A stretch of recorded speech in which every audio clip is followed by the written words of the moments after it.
Alright, hello. I figured it's time that I make an Orca review. Um, so, for me, I think I have more time than anybody else on this controller. And I think I've had mine the longest, outside of Rienne, obviously. And I think I have more time than Rienne herself at this point. I think she may disagree with me, but I've had a lot of time put into it specifically. And so, for some transparency, I've had my Orca since January of 2024. I bought my alpha board, and I've had every version of the Orca into the current quote finished version. I don't know if she's gonna release anything else, but I think I have the final version of the Orca. And Rienne did give me this one for free at Don't Park, and then when I had like some problems with it, she sent me a new one for free, and I sent the old one back. So the only thing that I got like financially was the free Orca, and I have no incentive to make a overtly positive review. Like I have no financial gain. I don't make like a commission or anything. Um, so this is strictly how I feel about it personally. But I did want to lay out some the transparency stuff. So for me, I've been playing since 2021, like July of 2021. Played on a GameCube controller for about 6 months. And then I switched to box in January of 2022. Played on box for 2 years until I got my Orca in 2024. And here I am. And so I have a lot of box experience, and I have a lot of analog experience and GameCube controller experience. So obviously, I played on one as like a kid. So I feel pretty comfortable giving like an honest review about all of this. But anyway, to get through with it, Orca versus box, there are some differences, obviously. So if you look at the stick in the top, you cannot do this.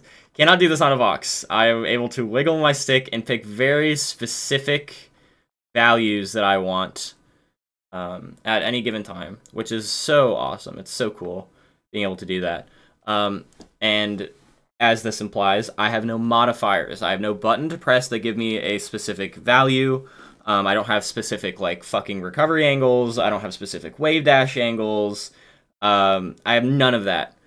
And so that means I have to do what I like need to get like a specific thing. So if I want to walk, I have to press lightly. If I want to dash, I have to press hard.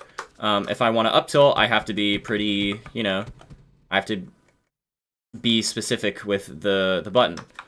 And so I have like this to cover my feet, like I have an analog shield. And all of that amounts to me being able to miss input the same way you do on a GameCube controller. Like I can miss my recovery angle with like a Firefox angle. I can misspace my wave dash.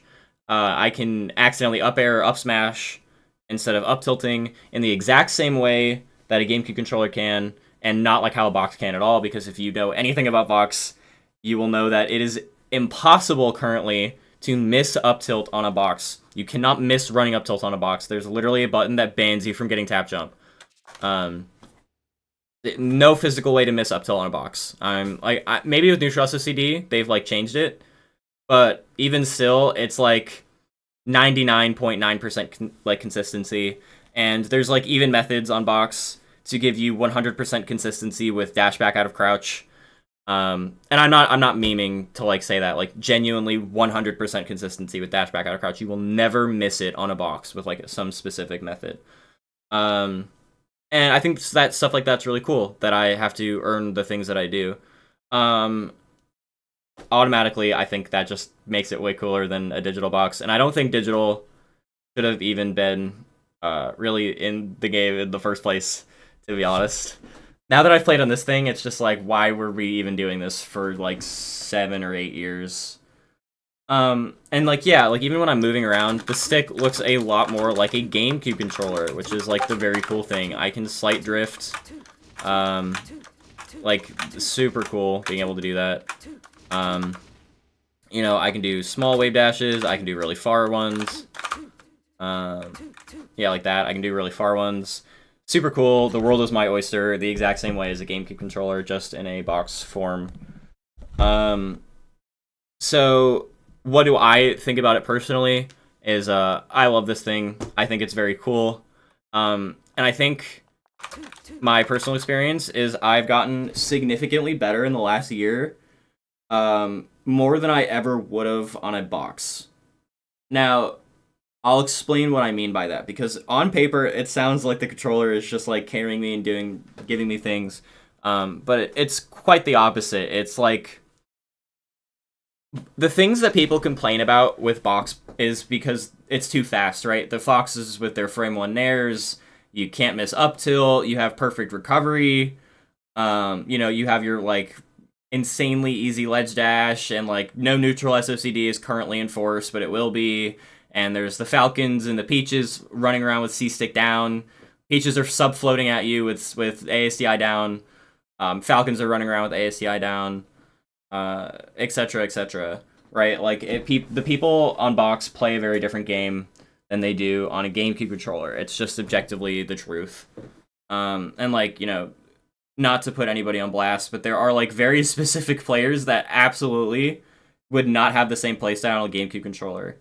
At all. They would not. Even if they were able to like clone their tech skill over, it just wouldn't be the same.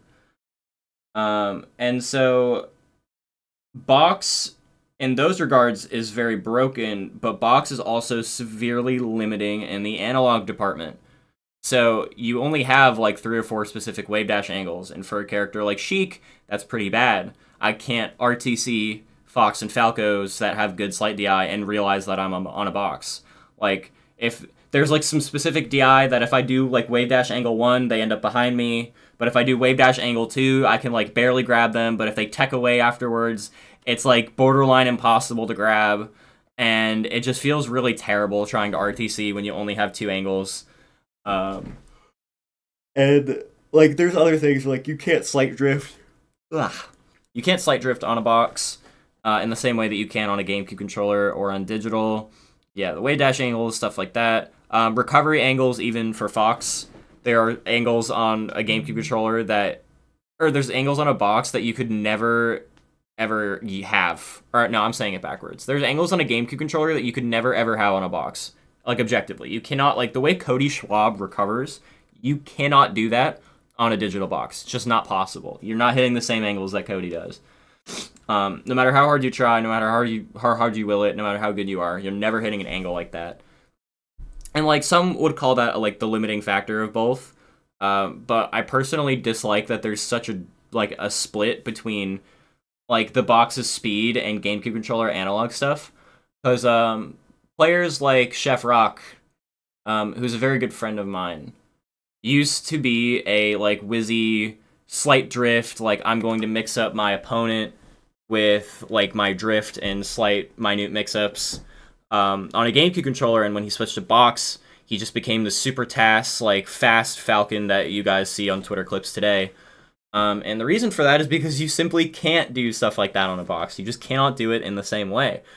So a lot of box players who realize this sub it out with speed. Like, oh, if I can't do like this thing and try to mix you up, I'm just going to be faster than you. And I don't like that split at all, which is why I think the Orca is really cool.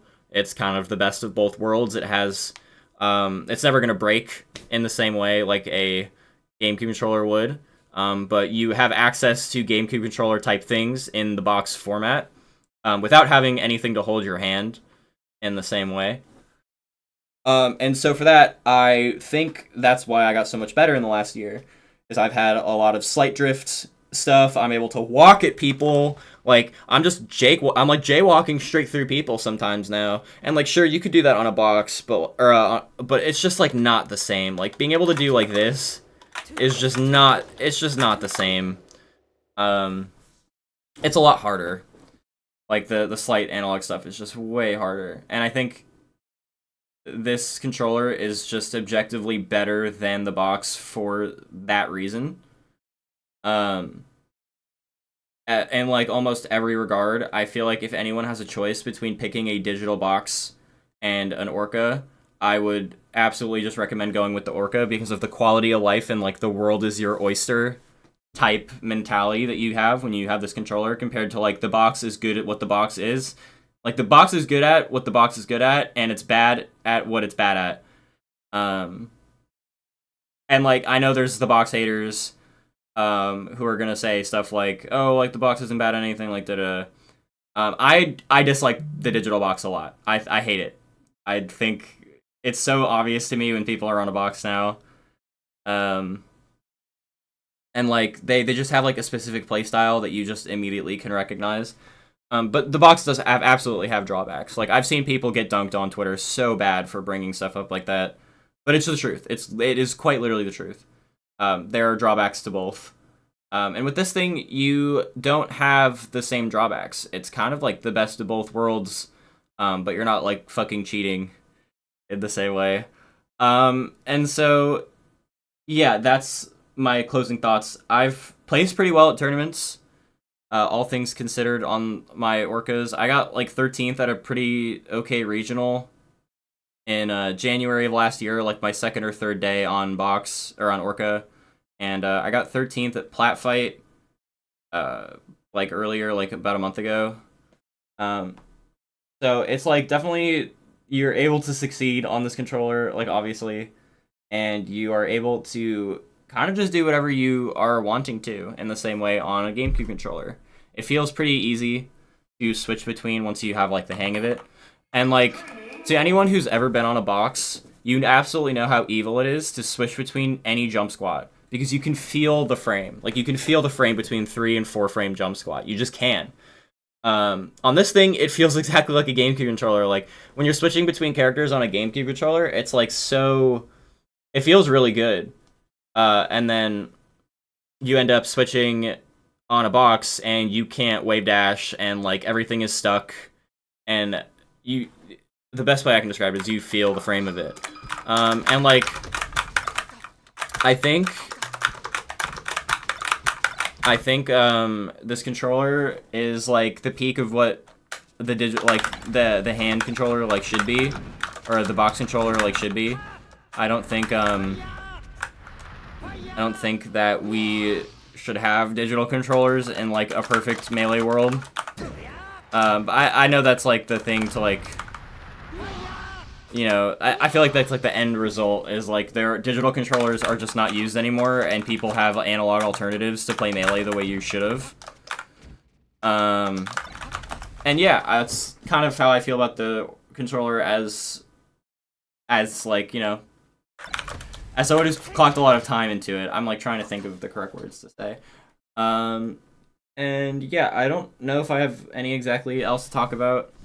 So I think I'm just gonna end it here. I don't know. I don't remember if I had like specific questions in mind. I think someone like asked me how they got used to it, but it's just like you gotta practice, and then you'll figure it out. But yeah, closing review. I think this controller is great. If you have the money, I would recommend getting one, and trying it out for yourself. If you're at like the same major that Rien is at, I think this thing is really cool. And I hope to see more people use it and have like the same very positive experiences that I have. And oh, last thing is that as of right now, January 20th, I have no news that this thing is going to be nerfed in the same way a box does, because it has neutral SOCD, it has travel time. Boxes currently have no enforced travel time and no enforced neutral SOCD. Although some people have already switched to it, and like some tournaments may regulate it, but like no tournament at a major is requiring these things. But they will eventually at some point, probably, maybe. And like I think the only thing that Orca may suffer from is C-stick clustering and banning of button remapping. So, not button remapping in the same way you may do a B and R swap, where B is on the bottom row and R is on the top row, and you swap them. Which that layout only benefits Spaceys, but with the B and R swap, it benefits, like, everybody else. It may suffer... They're not gonna ban things like that. They're gonna ban, like, people moving C-stick down, or moving their jump buttons, or, like, having extra modifiers, all stuff like that. Those are like the things that are going to massively take a hit, which is good. I think all of these things objectively are too good, and nerfing those things is a step in the right direction. But yeah, that's kind of all I have to say. I don't know if you have any questions in the comments. I'll try to answer them. Goodbye.